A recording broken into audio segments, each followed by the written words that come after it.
Guys, meron tayong gagawin ngayon na H100. So ito, ang problema po nito ay yung kanyang sigunyal, malaki ang uka o malaki yung ang clearance ng kanyang pulley. So ito guys, ipakita ko po sa inyo. Ayan, meron tayong bagong pulley na maliit para sa ating timing belt. So yan, napakalaki ng clearance niya. Yan. So ngayon, ang gagawin natin, kaya natin ibababa ang sigunyal nito dahil sa laki ng clearance ito. Ang dilim. My God, karding. So ayan, ito guys, yung sigunyal. Ayan, ang laki ng clearance, ang laki po ng play. Yan. So yan, hindi po pwede na ibalik natin yan. Gawa ng malaki ang clearance. Mangyayari uli ang nangyayari dito na kinayod yung ating pulley. Yan.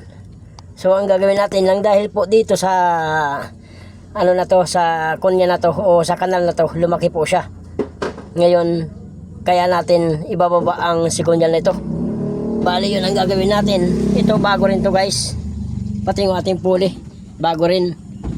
Kaso wala tayong magagawa kundi talagang ibaba yung sigunyal. Gawa ng malaki ang clearance. Ibababa yung sigunyal, kakalasin lahat ng harap na ito. Ito guys, kalas lahat yan. Pati yung ating transmission, yung oil pan, kalas din yon. Yung langis, ibababa din. Tapos, ang gagawin natin, magkakalas tayo ng main bearing, tapos yung connecting rod bearing. So, yun bali ang gagawin natin dito. Bali, mahababang trabaho ito guys, para ka na rin nag-overhaul dito sa ganitong makina. So ang makina pala nito guys is sa Starex, paras lang po ito guys. Ang kaibahan lang nito, walang turbo. Yun, ang makina nito paras lang H100, tapos Starex, paras lang to. Wala lang tong turbo, yung Starex may turbo, kaya yun ang pagkakaiba nila. So yun guys, kakalisin natin lahat ng harap na yan, pati sa likod. So ito, umpisahan po natin yung ating gagawin. At yan na guys, natanggal na natin yung ating transmission. Yan, naibaba na natin yung ating ano dito, flywheel, nakatanggal na rin. So kailangan talaga tanggalin lahat guys. Gawa ng ito yung kailangan nating ibaba, yung ating sigunyal or ating crankshaft. So yan guys, bali may iwan yung mga piston na yan guys. May iwan yung mga piston, bali yung cap lang yung kinuha natin, yung mga cap ng connecting rod. Tapos yung kahit ito guys, tanggal din to. Itong mga main bearing, tanggal din lahat yan guys. Kasi ito ang kailangan, ito talaga ang pinakasadya natin. Kaya natin ibababa to. Ito ang sadya natin dahil doon sa ating main pulley, yung kanyang signal ay doon na clearance doon sa ating kunya. Yung ating kunya doon may problema. So tinamaan yung ating sigunyal, kaya natin ibababa itong ating sigunyal. So ang gagawin natin ay masinsya po, dadalhin to yung ating sigunyal. So ang masasabi ko po guys, pagka ganyan na wag nyo pong hayaan yung inyong sasakyan. Pagdating po sa makina, wag nyo pong hayaan na yan ay maluwag yung ating tornilyo na malaki doon sa pulley. Kasi pag yun po guys ay maluwag, yung ating pulley lumalaro po hanggat sa tumatagal yung ating yung ating kunya nagkakaroon ng clearance dahil sa maluwag yung tornilyo. Ngayon yung pulley na lumalaro hanggat sa nabubungi, lumalaki. So ganito na ang nangyari dito guys. Kaya ito ibababa, bali ito, yun ang sadya natin, kaya natin ibababa. So yan na, natanggalan natin yung ating mga cap. Ayan guys, at saka kailangan guys, kailangan po yung ating mga bearing, hindi magkapalit-palit yan. Ito, gaya nito, may tanda yan, tapos yung bearing, pinag-asawa ko na rin yan. Yan, kailangan magkasawa pa rin pag binalik, kasi yan at yan na ang nakapiting sa kanya. Yan at yan pa rin ang ibabalik natin, kailangan yung bearing na yun, kung saan kinuha, doon pa rin ibabalik. So yan, may mga tanda po yan. Ayan, nilagyan ko ng tape para hindi sila magkahiwa-hiwalay. Ayan. Ayan, ibababa na natin yung ating sigunyal. Akin na yan yung pagdab dyan pre.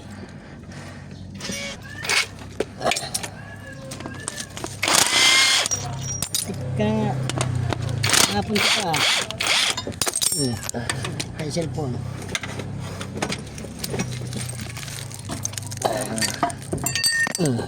Hawakan ko dito sa baba. Sige. Bitawan mo. Pwesto ka. Sipin mo. Yan guys, kalas talaga lahat. Mga tornilyo. Sigunya, kalas. Lahat ng pangharap. Kinalas po yan pagdating sa baba. Crankcase, kalas din. So ganyan lang nangyari. Parang top overhaul na rin to. O ano, overhaul na rin to. Yung black lang na naiwan. Tapos yung harap tanggal, yung transmission tanggal. Bali yung black lang talaga ang naiwan. Tapos yung ating cylinder head. Yun, kalas lahat. At ito na yung guys, yung ating mga pyesa na pinagtatanggal. Yun. Yung ating oil pump.